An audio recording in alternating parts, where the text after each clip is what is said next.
Good evening to all the Dharma masters and lotus friends.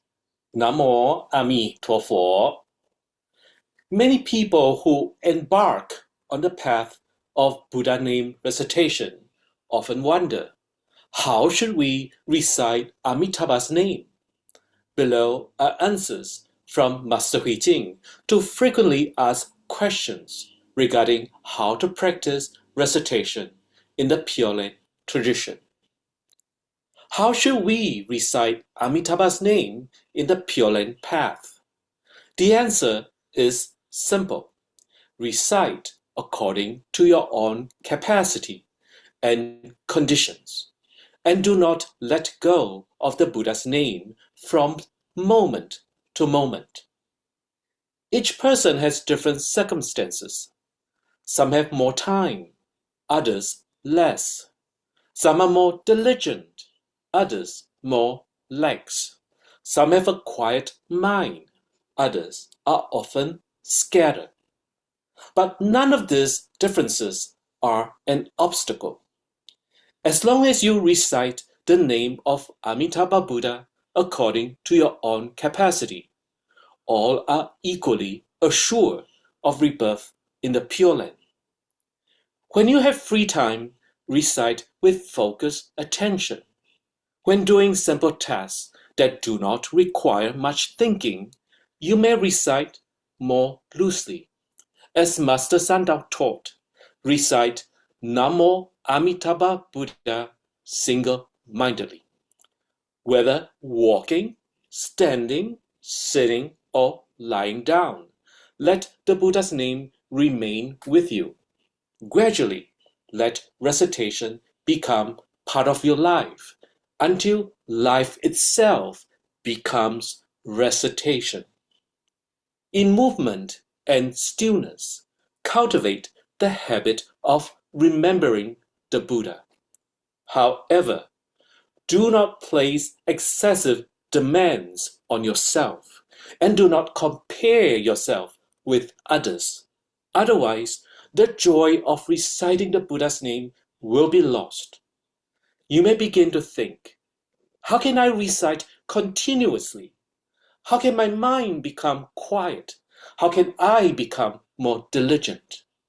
When these expectations are not met, frustration arises.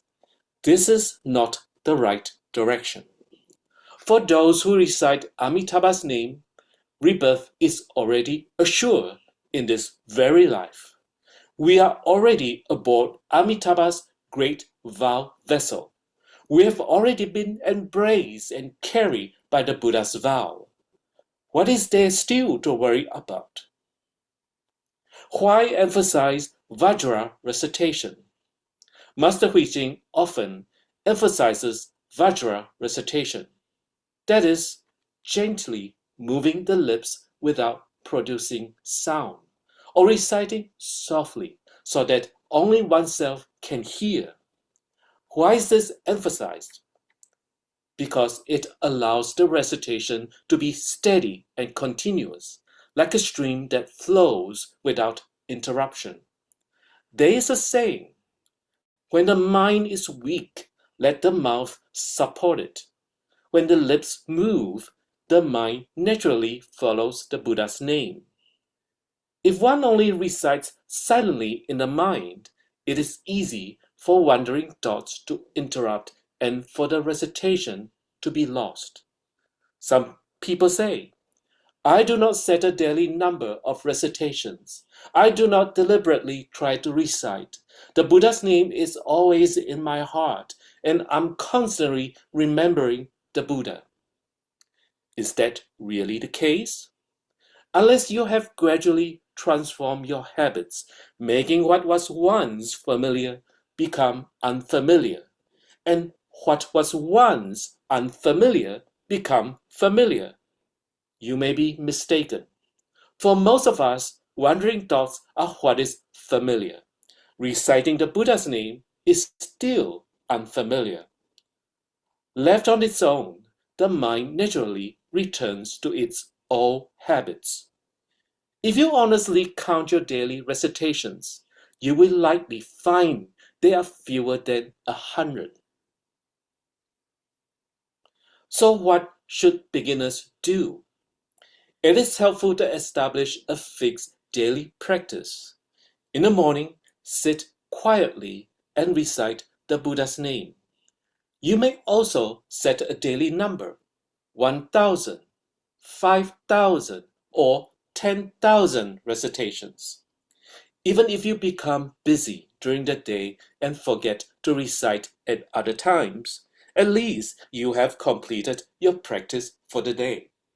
For beginners, this structure is very helpful. In addition to the morning practice, recite whenever you have free time during the day. As this continues over time, recitation gradually becomes natural. Eventually, even without counting or using a mala, a prayer beads, the Buddha's name arises on its own.